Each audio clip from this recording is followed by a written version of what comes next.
right now, what we're going to look at is we're going to look at the dot plot. And I'm sure we've all seen, last year, especially since June, essentially, you've seen a lot of articles on dot plot. A lot of people ask me what that means.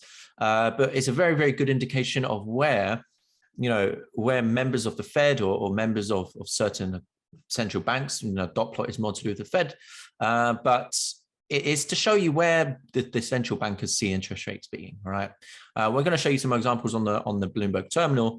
You can find it online for free as well. Just type dot plot US, and then it will show you. But it's a very, very good indication to see where is the central bankers. Are they moving hawkish or are they moving dovish? Are there certain members that are very, very dovish, and then you might see them speak in an interview, and then they're very hawkish, and then you could gauge next dot plot that might tilt hawkish. And then that's what we're going to look at. A very good thing to add to your arsenal. It isn't as always, there isn't that one-to-one correlation with anything. But it's a definitely very, very, very good thing to add. I haven't got a PowerPoint, but we're just going to run straight into the terminal just to show you what we talk about. So as usual, we're going to show you the terminal and we'll go from there. So this is what the dot plot would look like. So let me just zoom in slightly just so we can get it full screen. There we go. So this is what the dot plot looks like. And it looks very, very, very confusing, but Bloomberg has done it quite nicely on here. FOMC members, so that any of these yellow dots are just members of the FOMC. Where did I see rates being risen? 23, of course, 24, longer term.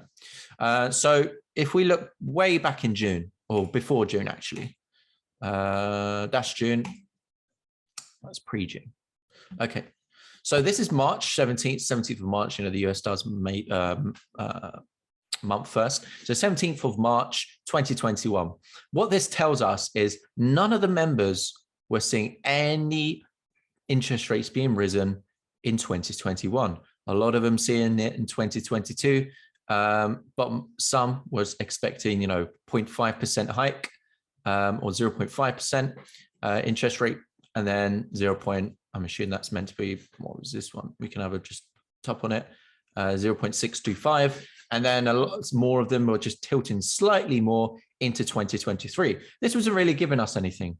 The previous month to that, it only slightly tilted hawkish. We didn't see much of a reaction from the dollar, if I'm honest with you.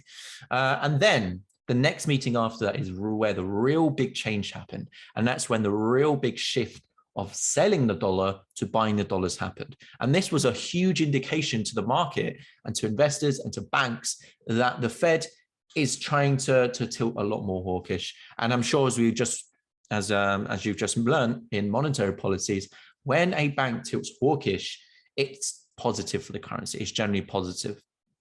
As long as the economy is expanding, it will probably be likely that the currency is going to strengthen on the back of that. So this is 17th of March, of course. And then we look at June. Now what just happened? So if I just flick back and then flick forward, see how more tilted hawkish in 2022. And then a lot of them shifted from down here, as you can see, all these dots down here and all these dots down here, to then tilted slightly less, but a load of them got chunked out and a load of them got pushed up and up and up. And the more this rises, the more hikes they see, the more aggressive hikes they see. And then from there, this is when you just look at the month over month data. Is that telling us the economy is expanding? Is the NFP rising? Is the unemployment rate going down? Is the PMIs rising? Is the shift from, the dovish talks from the central bank to hawkish talks from the central bank? And if that is the case, and then you just pair that against, a very dovish central bank, at that time it was the euro. So then you just saw the DXY rise, of course. Then you'd pair that against the Bank of Japan. What are they saying? Paired against the Bank of England. What are they saying? Okay, Bank of England is super dovish. Okay, US, the Fed is starting to tilt a bit more hawkish. Okay, the likelihood is I want to be selling pound to US dollar or cable. And then from here, right? So remember, these are the members of the FOMC. This is just the time horizon, 23 longer term, of course. And then this is the implied fund rates, where they're seeing interest rates at. We then saw the next meeting. Wow. A lot more hawkish people, a lot more hawkish behavior. Members got stripped out of here. Members got pushed higher. And here is where it happened. You know, only one member saw it being the same in 2023. Everybody tilted more and more. So it rose even higher. As you can see, this is two members at 1.625. After that, more 2. You know, a lot of them saw it at 2.125. One saw it at 2.66. And then from here, 2023, 1.25, a lot of them shifted up, even more shifted up into 2023, and then even more shifted higher in 2024. After that, what happened here? So more people are shifting from low to more hawkish behavior. Is the month-over-month data telling us? Is the PMIs telling us? You know, we'll cover PMIs, of course, and we'll get into it. You know, it's really easy data to learn. You know, is the unemployment rate going down? Is the NFP rising? You know, is geopolitical events supporting the dollar? What's happening is inflation moving higher? You know, is the economy expanding?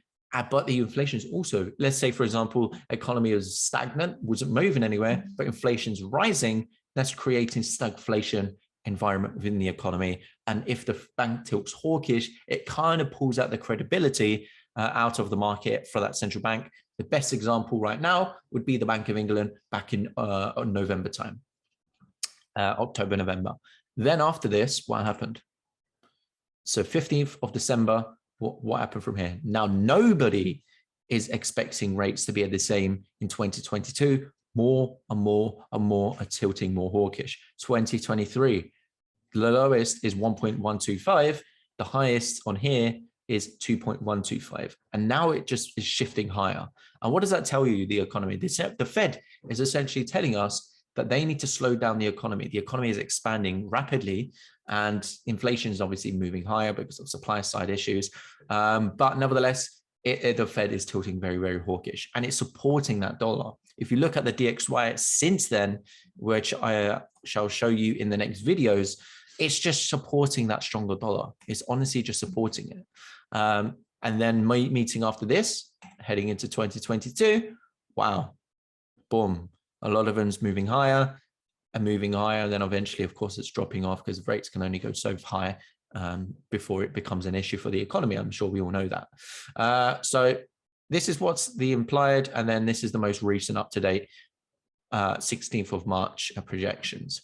So this is literally how simple it is. It's just telling you, let's say, for example, you know, the Fed can only be so hawkish. Now this shifts down slightly. This shifts down slightly. It's kind of telling us that the Fed is trying to not be as hawkish as they can be. And then we might need to think, okay, well, how is the economy going to be? You know, are they expecting a slowdown in the economy? And if that is the case, you know, if there isn't any geopolitical event supporting the US at this stage, okay, we might need to shift down to selling the dollar.